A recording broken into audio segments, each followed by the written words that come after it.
everyone, and welcome to another episode of Pathfinder presented by Payload, a leading digital media company in the space industry.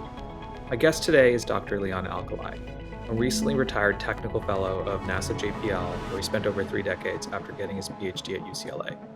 He was heavily involved in leadership roles for the GRAIL mission to the Moon in 2007 and the InSight lander mission to Mars in 2012. After retiring from JPL, he created Mandala Space Ventures, an incubator and fund platform for the space industry.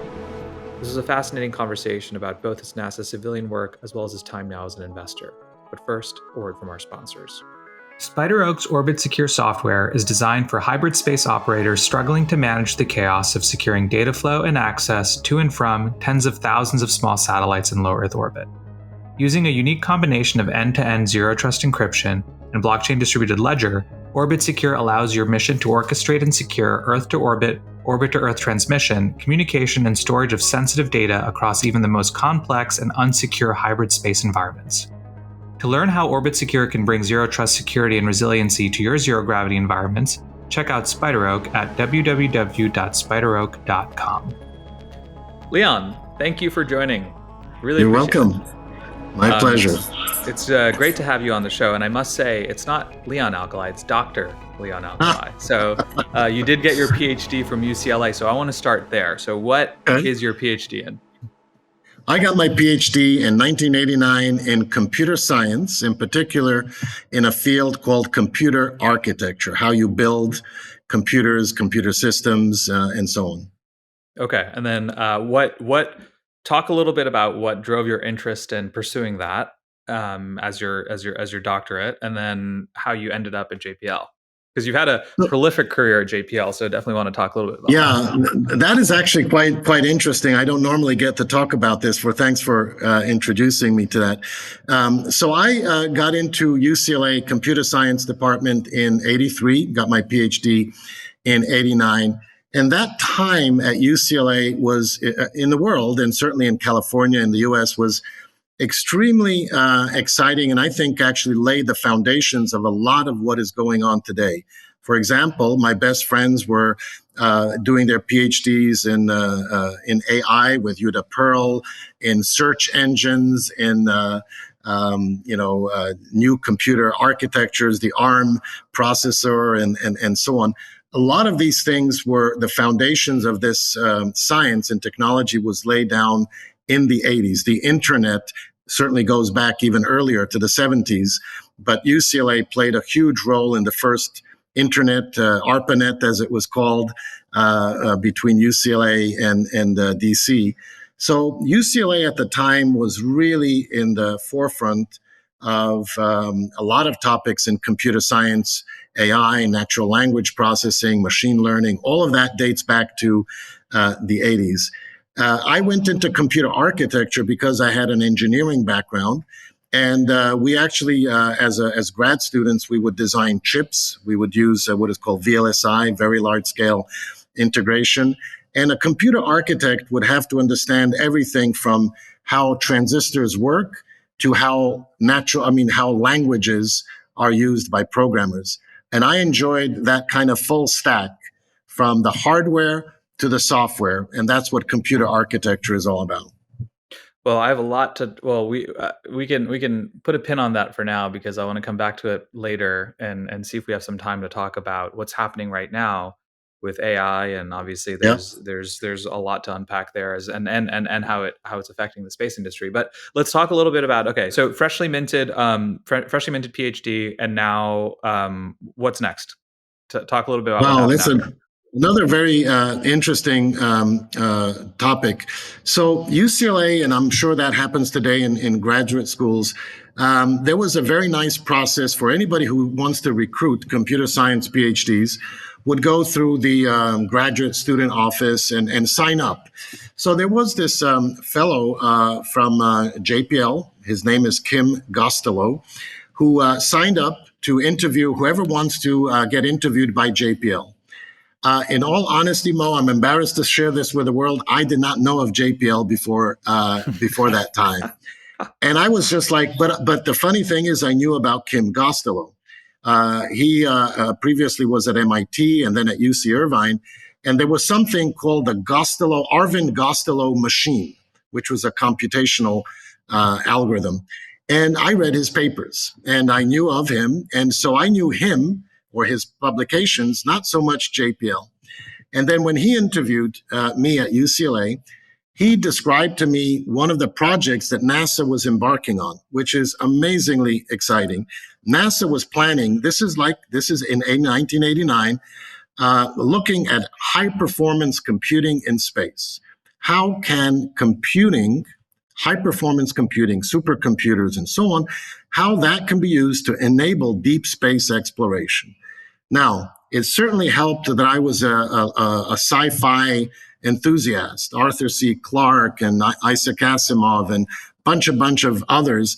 And I just, in my mind, was the HAL computer from Odyssey 2001.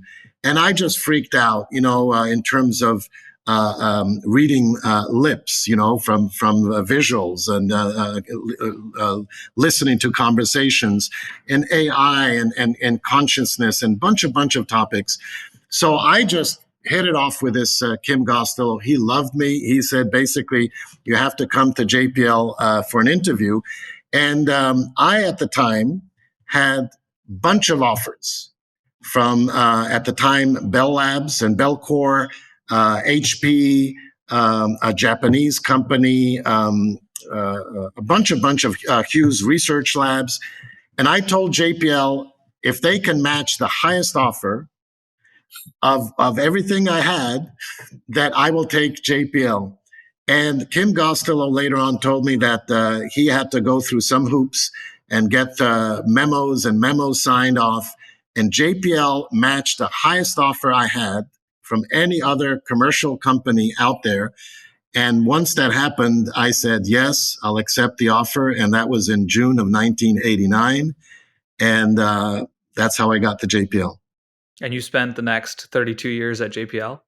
Next 32 years at JPL, the whole vision of high performance computing enabling deep space did not happen, did not happen nearly. My first project that I worked on was the little Sojourner rover on the Pathfinder lander that launched in 97, landed in 97. And I'm embarrassed to say that had a Intel 8085 processor in it, which was nothing close to high performance computing. But it was a tremendous career for me. Enjoyed every day at JPL. So just for the benefit of the audience, for just for a minute, can you talk a little bit about how does JPL fit into the NASA umbrella? Like, what is the mandate of JPL? That is a beautiful story. First of all, JPL predates NASA. JPL as a laboratory was founded, I would say, in 1936 by Theodore von Karman, who was a professor at Caltech. So the laboratory existed in the 30s. And this was, pre-World War II. A lot of work was being done in jet propulsion. That's where the laboratory name came from, Jet Propulsion Laboratory. And they were students of von Karman were experimenting, and it's much like the movie that came out called October Sky. I don't know if you've seen that movie with Jake Gyllenhaal and others. It was a fabulous movie where they were blowing up everything in sight, right? Launching all these rockets and blowing up. So I can imagine something like that was going on at Caltech. And they were banished. They were called a suicide squad. And they were banished from Caltech way out there in the Arroyos, which is actually where JPL is today. So fast forward in October 57, just like I mentioned, October Sky, the Soviet Union surprised the United States with a Sputnik launch in October 1957. Well, all hell broke loose, and then the United States basically said, we need to get something up there right away. And who can do it? Caltech. So Caltech in January 58 launched the Explorer 1. That name may sound familiar to you. The Explorer 1 mission, the rocket, into space. So once that was done in January 1958, and Caltech and JPL got the credit for launching the first rocket, first U.S. rocket into space. Then in July of 58, NASA was founded, and they basically grandfathered JPL as a NASA center, but not as a civil service, but as a Caltech laboratory. So as of today, much like many of the DOE laboratories, JPL is the only laboratory or the only center in the NASA portfolio that is managed by Caltech. So Caltech manages JPL for NASA. It's a what is called an FFRDC, a federally funded research and development center, much like the Aerospace Corporation for the DoD. And so JPL is technically not NASA, but it works for NASA through a contract, what is called a prime contract with Caltech. So since that day until today, JPL is a Caltech laboratory working almost exclusively, not quite, but almost exclusively for NASA. So as far as NASA is concerned, this is their laboratory. And traditionally, it's been focused on robotic space exploration. That's really been the bread and butter of JPL. More recently, it's not exclusively JPL. So Goddard does robotic missions, as does Applied Physics Laboratory. But by and large, all the flagship missions that go to Mars and beyond are done by JPL. So you spent over 3 decades at JPL. We could have multiple podcast episodes about just your time at JPL, and we have a lot of ground. I know before we even started the show, we were like, well, "There's a lot of topics. How are we going to get to everything?" So, but the JPL, your JPL work is very fascinating. Could you maybe talk about one or two missions that you're most proud of? You did Insight. Insight obviously was a notable one. GRAIL was another GRAIL mission. Like maybe talk, and it doesn't have to be those two, but what are your one or two favorites? What are the ones you're most proud of that you had a chance to work on? Well, I am very proud of both GRAIL and Insight. Let me pick on GRAIL for a moment because I had really two halves of my career at JPL. The first 15 years were devoted to technology development.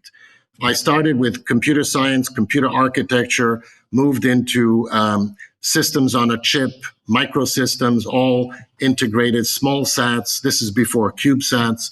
So that was my first 15 years of my career. And I had a breaking point, kind of whatever. It's not a midlife crisis. It's more of an epiphany or a change of heart halfway through my career. And I think it's interesting to share because, working for NASA, working in deep tech, you don't always get to see your technology make it into space. You do all these great things, great innovations, and somehow there's all these obstacles to infusion, and this happens even today, of your technologies or technologies into space. So somewhere in that around 2002, halfway through my career, I said to myself, I want to do something that I will see in my lifetime, that I will see it fly into space. I'm done inventing new, carbon nanotube sensors and this and that. I want to see something go into space, and I want to do it now. So I changed careers within JPL, and I volunteered, or not volunteered. I moved into what is called mission formulation, creating new missions. And the first mission that I signed up to work with is a mission with a wonderful a woman called Maria Zuber from MIT. She's still a professor there. I think she's the vice president of research at MIT. I interviewed with Maria. I remember that very clearly, around 2003. And I was so excited, but I told her openly, and this could be a lesson for others. I said, Maria, I've never done a mission before. I've never won a proposal for a mission before, but I've done a bunch of DARPA proposals. I know how to win small scale, and I'm super excited to work with you. If you give me a chance, I'll give it everything I have. And she said, basically, you're my man. You're in. You're it. And so I definitely was punching way above my weight in that case, but I showed tremendous energy, enthusiasm, and the basic skills to do the job, but not a track record. And so that first mission that we did together was a disaster. and it was called Moonlight. And in NASA, it was a discovery program. In NASA terminology, they give you grades 1, 2, 3, 4, 4 being bad. 4 is like obviously not good, 1 is selectable. And that mission, it was called Moonlight, was a mission to the moon to get a detailed map of the moon, use optical communication to bring all the data back. This was way ahead of its time. And it was just overly ambitious. All the science was fabulous, but it just didn't fit. And that first mission got a category 4, which was not selectable. And then I kind of retracted. I went into my cave and I basically said, what did we do wrong and how do we do this right?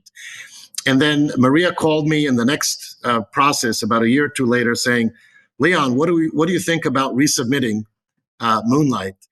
And I said, Maria, that's the wrong thing to do. I don't want to do that. And she said, well, what do you suggest? So then we came up with a GRAIL proposal. Very limited, very focused. And Mo, the way I like to describe it is, in order to win a big project like this, you need to get top grades in every possible category. Budget, management, technical, science, engineering, and all of those were out of scope in the first time that we proposed. So the way I see it, I had to take each one of these categories and go from category 4 to 1, category 4 to 1, in management, in schedule, in budget, in science, in technical. So the chances of getting all of those right in your second try, I would say, is very small. But that's what we did. The second one that we proposed, GRAIL, was the only one selected in its competition, and it launched on time. It performed fabulous science. It recovered the gravity of the moon.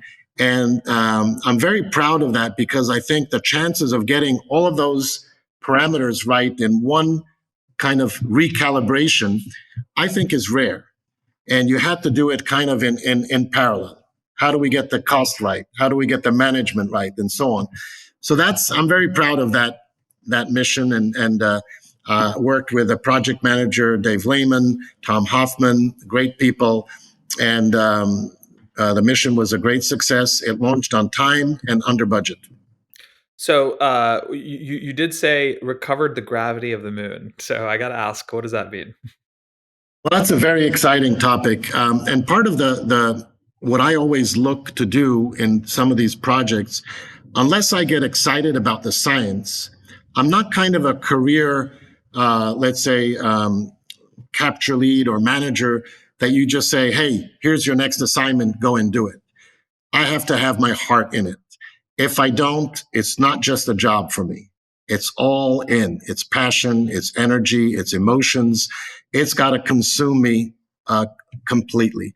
So for me, GRAIL was so exciting because it dealt with gravity. GR stands for gravity recovery.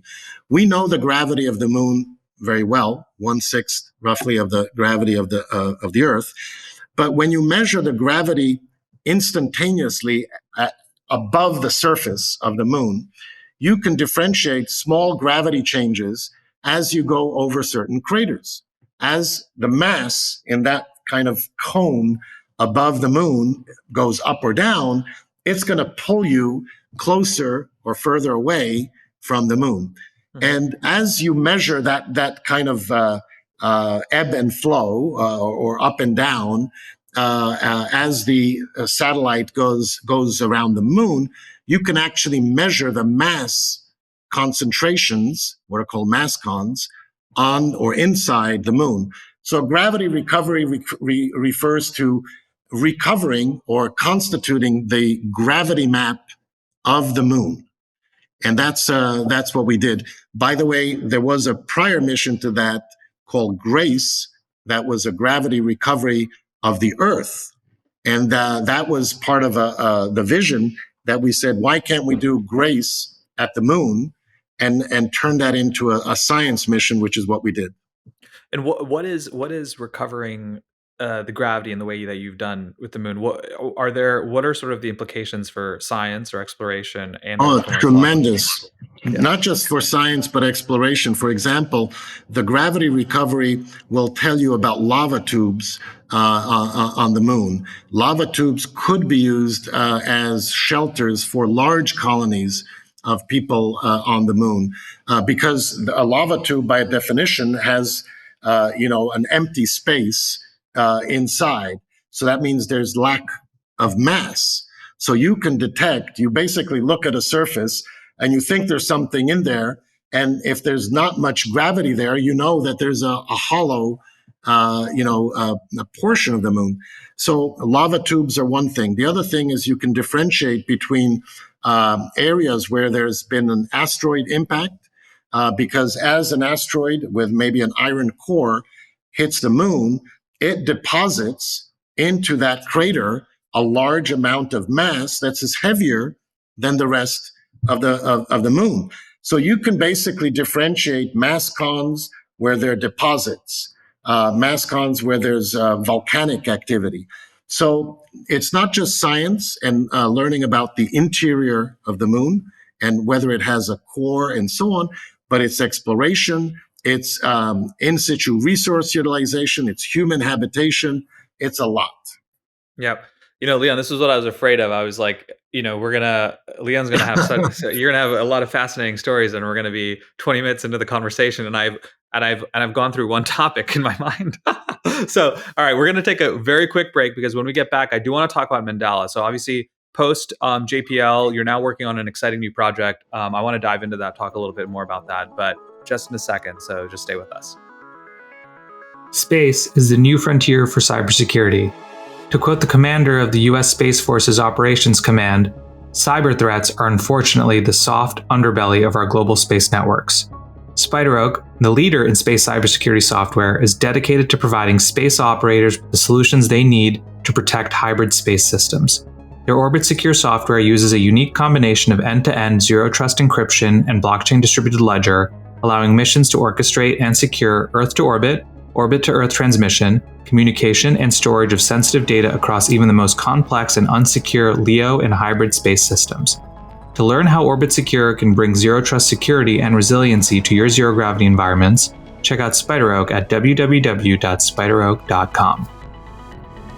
All right, Leon, welcome back. I was actually just thinking that we're going to have to do another episode one day where we just talk about JPL and your work at JPL. But just to kind of talk, your post JPL career, talk about that. So you spent 32 years, you retired from JPL, and now all of a sudden, and it's interesting because when you went through the process around the proposal process and the things that you have to look for, I couldn't help but draw so many conclusions about, okay, well, there's so many similarities to what a company has to do as they're building their business, especially a company that's operating within the space industry that has to go through the government procurement processes, that has to go through and think about how to bring NASA, potentially as a customer. There's so many interesting ideas, but I'm not going to put words in your mouth. Maybe tell me a little bit about what happened after JPL that caused you to go down and create Mandala.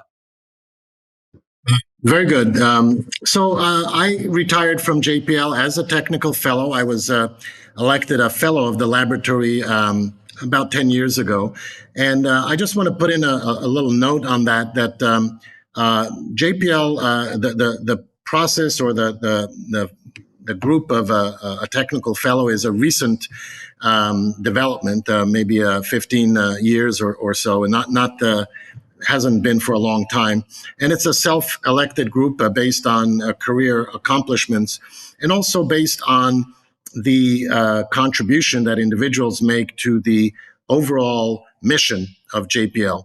And it's also reflects on people who mentor the next generation of JPL leaders and so on. So I'm very proud to have been elected a fellow of JPL. And I also want to give credit to two of my mentors who are actually no longer with us. Jacob Van Ziel passed away about two years ago, a great mentor and a friend of mine from Namibia, South Africa, and a dear friend. And then more recently, another tremendous figure in the space field is Firuz Naderi.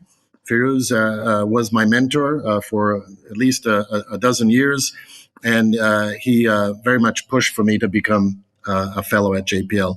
So those are my two mentors, and their memory is a blessing, and I just want to mention their names. So when I retired from JPL 2.5 years ago, I really retired with a mission in mind. And maybe one of these attributes that I seem to carry forward is when I have a mission, I'm focused on that mission, whether it's winning a proposal or anything else. So I'm on a mission, and that mission is stemming from the fact that at JPL, I made some really important observations. JPL's, to round up, is about gets an annual budget of about $3 billion a year. It may be 2.5, 2.7, but the rounding it up, $3 billion a year, all going into various aspects of developing new missions. The Perseverance rover on Mars, the helicopter, you name it. We at JPL does phenomenal stuff. And yet, my observation was that both JPL and Caltech really did not put enough emphasis on commercialization. If you just look at the number of startup companies coming out of JPL or number of technologies spin out of JPL, and with all due respect to some of the examples that we do have, it is, in my opinion, a trickle. It is not enough. And I can extrapolate that is not unique to JPL. I believe it is unique to a lot of national laboratories across the United States, DOE labs, other NASA, DOD, and so on. So I have a mission, and I believe that there is lots of nuggets to be identified and commercialized into the emerging space ecosystem. So I'm on a mission to become a leader with Mandala Space Ventures in the development and investment and mentoring the early stage space ecosystem. I'm starting in Pasadena because I believe walking distance from Caltech and a few miles from JPL, that this ground has been composted in a figurative speech by lots of talent, retirees, but legends. John Cassani is still around in Pasadena as a legend of the space business, and many more. So I believe that Pasadena is a great place to start, but I also believe that the SoCal region is the largest epicenter of the space, aerospace and defense ecosystem in the world. That makes a ton of sense. What is the structure of? Maybe talk a little bit about the structure of Mandala Space Ventures. So you have a venture studio, you have an investment arm. Is that it? Is there more? How do those two relate to one another? Yeah, very good. So there are venture studios out there. I will just list a few of them: Menlo Ventures and Menlo Labs, PSL, High Alpha, M13. There's about a dozen or so venture studios in the United States. They differentiate themselves from the Y Combinators of the world, or even incubators. That venture studios have more of a closer relationship between the funding arm and the studio arm. So right now, Mandala Space Ventures is, in fact, two branches: the studio and the investment branch. In the studio is where, if you look at our website, mandalasspaceventures.com, you'll see a long list of affiliates. These are technical friends of mine that I've brought into Mandala, experts in many different fields of space. We have a very small team at Mandala Space Ventures, the studio. It's basically myself as the CEO, and I have Michael Predon, Director of Engineering, and Irina as Director of Operations and Innovation. And so everybody else is part-time or consultants. So the studio incubates. The studio also does technical due diligence. The studio mentors. We also provide services for revenue or services for equity. On the venture side, on the fund side, the first fund that we launched is Explorer One, and that fund made 10 investments. One of them into a studio company called Continuum Space, and the other 9 were outside. Now I have launched my second fund, Mariner 2 Space Fund, still at the beginning. And the vision there again is the fund is a independent fiduciary to invest, but the fund also has a service agreement with the studio. All the technical due diligence, all the deep dive, all the de-risking, all the mentorship. I believe that is a crucial differentiator in the venture business. We have relationships with very large financial institutions where they come to us for due diligence.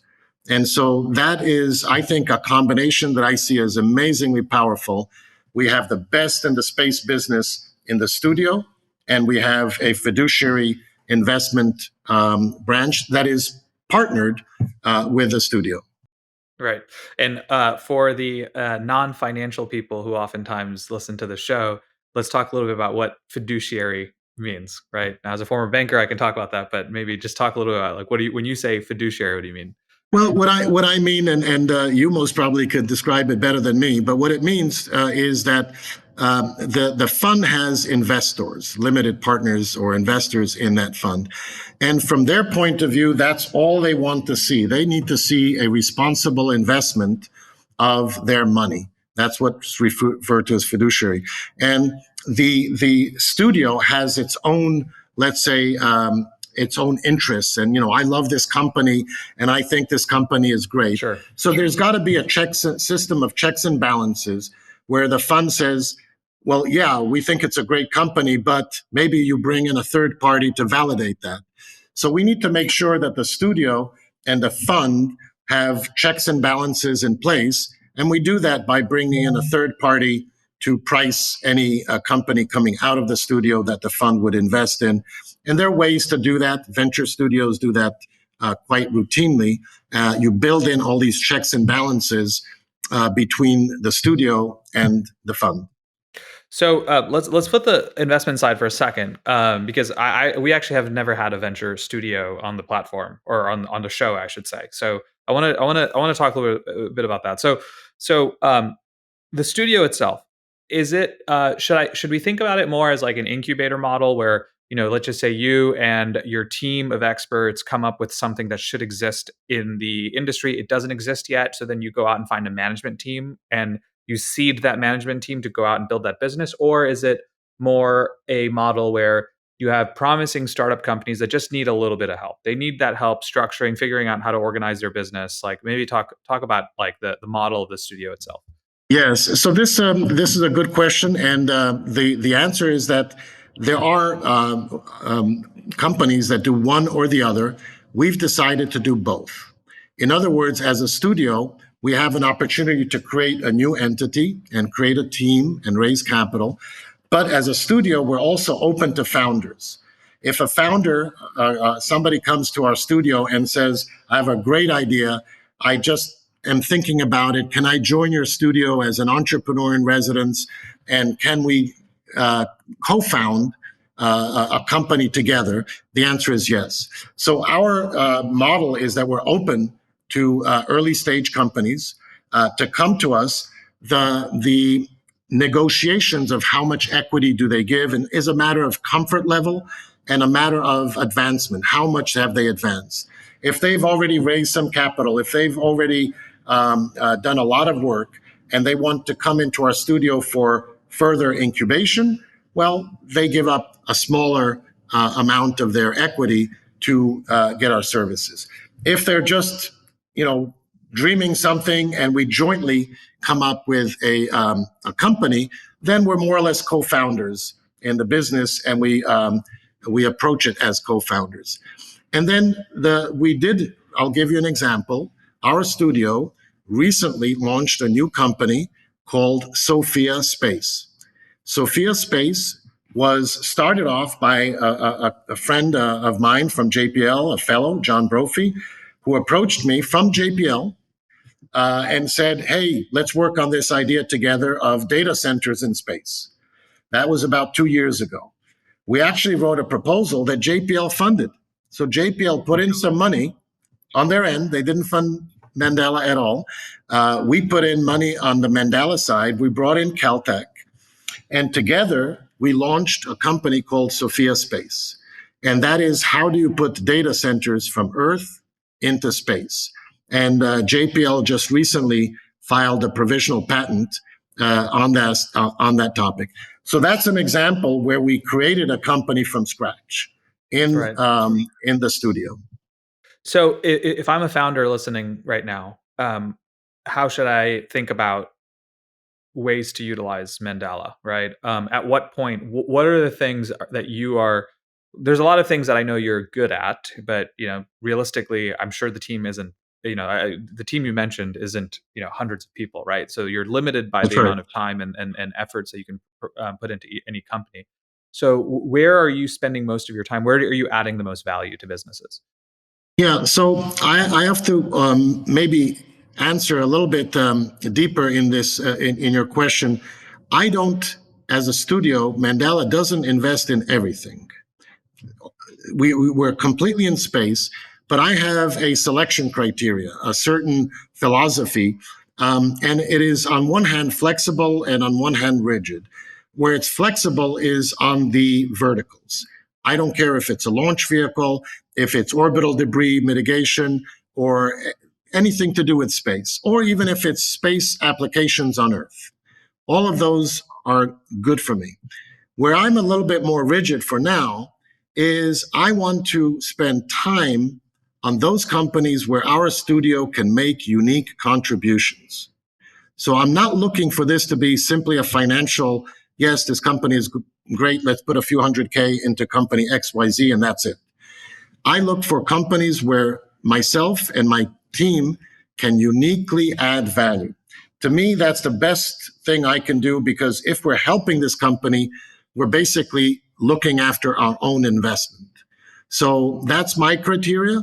If a company comes in and says, I know it all, I have it all, I want to join Mandala, but I don't need you at all, that's most probably not a good match. Where we can add value, that's a good match. I see. So flipping over to the investment side, so you have your criteria for what you need for the venture studio, but let's talk about your kind of thesis around the investment side of the house. So you had Explorer One, you made 10 investments. One of them was a venture studio. Maybe talk about, do you have an overarching thesis that governs all of the funds and all the funds that you are going to create, or does each fund have its own sort of mini thesis around the industry? Like, talk a little bit about like how you're viewing the industry as someone who obviously has spent some time on a lot of different projects and a lot of different verticals. Yes, the answer is very clear. The Mariner 2 new fund has a different thesis. We are focused on early stage venture. So we're focused on pre-seed, seed, and Series A. That's kind of our pathway, is to work with founders, work with early stage companies, and help them become venture backable throughout phase A, Series A, and beyond. So that's my focus area from a investment life cycle point of view. The other thing that we're looking at as a thesis in Mariner 2 is to really be in a few verticals where we know that that space adds a significant value to another domain. I'll give you an example: space and climate. We see that climate change and climate change mitigation and space have a lot of touch points. Not only do we observe methane and many other greenhouse gases from space, but then the question is, what do you do about it? How do you mitigate it? So for me, investment in space and climate is a natural match. Space and defense, dual use. To me, that's a natural match. Then there's space and, as I mentioned earlier, data centers, space and computing is a natural. So we're looking at a few areas where space partners with an existing investment branch to be a powerful combination. So it's not kind of just space for space. It's really combining space with existing financial verticals that are already established. to add value. And if you were to simplify criteria for investment, what are you looking for in a company? What are the things that you look for? And maybe talk also about what are the common red flags that you see where you're like, I'm not touching that, right? We actually spent a lot of time on this topic in our team, and we actually, and I cannot go into too much detail. I don't think you have the time, but we also keep some of it a little bit proprietary. But we start with a scorecard. We have a scorecard for each investment, each company that is approaching us. And this is a team investment. Think about it as an investment review. And that scorecard does include the usual topics, the team, the founder market fit, the product market fit. A lot of the traditional criteria are in there, but we also look at other factors. And frankly, we're a little bit just secretive about it because we do a lot of AI and a lot of machine learning, looking at various sectors and kind of doing predictions of for investment. But in general, we start with a scorecard, and that scorecard has about a dozen topics that we review for each one of the candidates. Got it. And then as far as team, one thing I do want to, I'm curious to get the perspective on, which is from a background perspective, as a technical, experienced, former NASA engineer, scientist, you have all of that, right? You've spent years and years and years doing this, and there's probably very few people that know the industry as well as you do. At the same time, managing money is a slightly different skill set. So how do you think about bridging sort of what you've built and the experience that you've built along with bridging sort of the needs of like, building an investment firm, right? You didn't work as a bank, but that's not a bad thing per se, right? How do you think about a lot of that Yeah, is my guess is team construction. totally, and that I do have experience with in team construction at JPL, team building and leading a team, leading it from the front, setting examples, and so on. That I have experience with. Now, in all honesty, that's within JPL, which is kind of a closed ecosystem. But the way I approach my entry into the venture studio world and so on, I have to tell you, first of all, I'm humble, and I'm humbled by what I know and what I don't know. So I learn from everybody. I learn from you, Mo. I learn from others, and I'm very comfortable with that. I'm very comfortable with standing my ground on what I know, but being upfront of about what I don't know. And so I've developed so far a lot of very nice partnerships with Fidelity, with Cerberus Capital, with Venrock, with Greycroft, with lots of large venture, with Bessemer and so on, where again, I approach it from my strength and I approach it as somebody who is humbled and wants to learn how the business works in terms of financials. But I have to tell you also that I see that there are also a lot of um, I would say, rules of engagement. There's a lot of science. There's a lot of experience in the financial world. So it's not all, random or so. There's a lot of science behind and a lot of knowledge and experience. And it all comes down to risk and risk management and good people and so on. So I feel like I partner with people in the financial world to bring in that part into Mandala Space Ventures. Right. No, it makes a ton of sense. Now, we are running short on time. So, with the last 10 minutes, I do want to talk a little bit about the future. And I want to talk about technologies. Someone who sits in the studio, you're in walking distance to JPL, a center of innovation, right? What are the types of technologies that you're hearing about, that you're thinking about, that most excite you, that maybe don't exist yet, right? Or are being developed right now that aren't commercialized, that you think will open up and create a lot of value for not only the commercial space industry, but maybe also for the defense industry and maybe even for broader kind of civilization?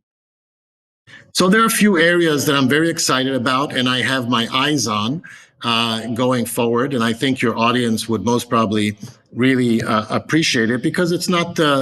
I would say it's not your everyday topic. So this is. I will use JPL and Caltech in somewhat of a same way.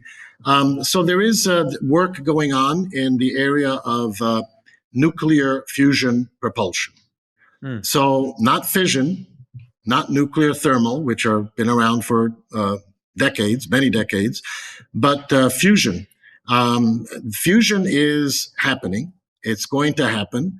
It may be a decade away. It may be, in that time frame. But fusion reactors and controlled fusion reactors for space are really a game changer. They would allow human exploration of the solar system and beyond. So that is clearly one area that I'm excited about. There is an ecosystem of companies working in this field, and we're looking at this area right now. That is, not everybody is comfortable with that, but I think that's happening in my sense in the horizon for sure. Leon, can I ask you a question about that? So this is actually an area I spent a lot of time on, and I'm curious. So the Go thermal systems. ahead. I'm assuming you're referring to are like RPS, like radioisotope power systems that have been used in obviously Apollo era, et cetera. Right. Um, I'm curious. We have fission already today. Right? Fission reactors exist. We know how they work. We have a lot of understanding of them, right? But they haven't really been used in space in any scalable way yet. Fusion, obviously, very exciting, and I agree with you. It will exist in our lifetime, and it's unclear when. There's obviously also the big question of regulation. How is it regulated? How is it? There's a lot of big questions that we still don't know the answers to. But I'm curious, like, why fusion? Why the jump to fusion versus fission, which we have today already, and I think could potentially be commercialized sooner. I'm curious your thoughts on Well, that. there's no. It's not one or the other. It's kind of a pipeline the way I I see see. it. Okay. Fission is here. It's on nuclear submarines. It's on airplane carriers, and you name it. In fission, the major breakthrough over the last decade in fission reactors is their miniaturization. And there is, I would just throw it out there in the scheme of 500 kilograms or so, which is not terribly large number. You can have a small fission reactor that can be placed on the moon and so on. So I'd say the technology for that is already maturing, and it's a matter of deploying it into on the moon, Mars, and so on. So I would, that's kind of almost old news. So now the fusion is an order of magnitude more higher specific energy and that's TBD, but certainly you're harnessing the energy captured in a nucleus of an atom.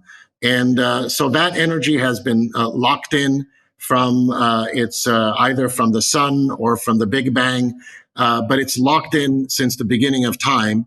And so releasing that energy and channeling it into, let's say, a propulsion system, that is new. And that is provides for a much more powerful source of energy than anything we've seen. Amazing. Well, with just a few minutes left, I want to talk about Starship. It's one of the most talked about topics on the show, but also because the FAA came out, or I should say, SpaceX came out this week and basically said, hey, FAA, you're stifling innovation. You need to be faster, right? They have the Starship stacked sitting in Boca Chica in Brownsville, nowhere to go. So we don't have to talk about regulation. That's a whole other can of worms. But it's top of mind. I'm curious, what do you think about Starship? What do you think the impact is going to be for the industry? Well, I'm a big fan, so I'll just say it out front. I don't really understand anybody who is critical of the Starship or what they're trying to do.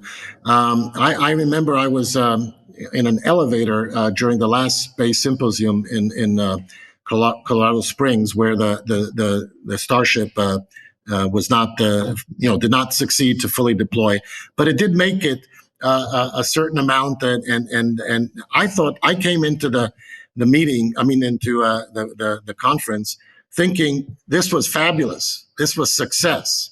They failed, but they learned. They tried, and they'll do it again. And I was surprised to hear from people around me that they were like, "Oh my God, this is a disaster." And I literally spoke up and I said, "No, this is how it works. You have to try a few times before you succeed." So I'm a big fan. I think they will succeed, maybe even this year. And once they do, it opens up a whole new area of entrepreneurship, new capabilities, a huge asset for the United States and the world. And so I have no hesitation. I think it's going to change the LEO economy. It's going to just be a huge boost. And the only downside it is somebody doesn't like SpaceX getting more powerful. Well, as far as I'm concerned, all the power to them.